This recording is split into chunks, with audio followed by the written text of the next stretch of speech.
Отново закъсняваме, защото тия ревюта излезнах преди 3 седмици. Но добре дошли в моето годишно книжно ревю на Goodreads. Може да видите тази година 50 книги и 18 000 страници, минавайки си целта за годината. Средната дължина за книгите, които съм прочела за годината, са 360 страници. Най-късата книга е Странният случай на Бенджамин Бътън, която слушах на аудио, а най-дългата е Court of Silver Flames, която, помежду другото, ми е любимата книга от поредицата. Най-популярната е 1974, а най-популярната е Машина за пукники на Михаил Стоянов, която имахме смесни чувства относно нея, макар че ни хареса. Както обикновено не съм била щедра с оценките, въпреки че на тази година много от книгите не давах оценка в Goodreads, което рефлектира върху оценката тук. И сега ви показвам част от книгите, които прочетох. Това е една част от тях. Тази е тук, The Cheat Sheet е тази.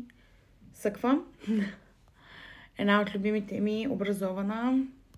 Продължаваме с книгите, които четох. Това са по-скоро към средата на годината. From Look of With Love е прочитане, защото съм я чела преди. Hail Mary не ми хареса, въпреки че знам колко много я харесвате вие.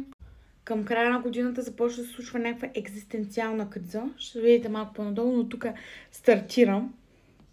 И ето е края на годината. Тук е времето за екзистенциални кризи. Виждате някакви тъжни книги се въртат и накрая съм захупила с Стъкления трон на Сара Джей Мас.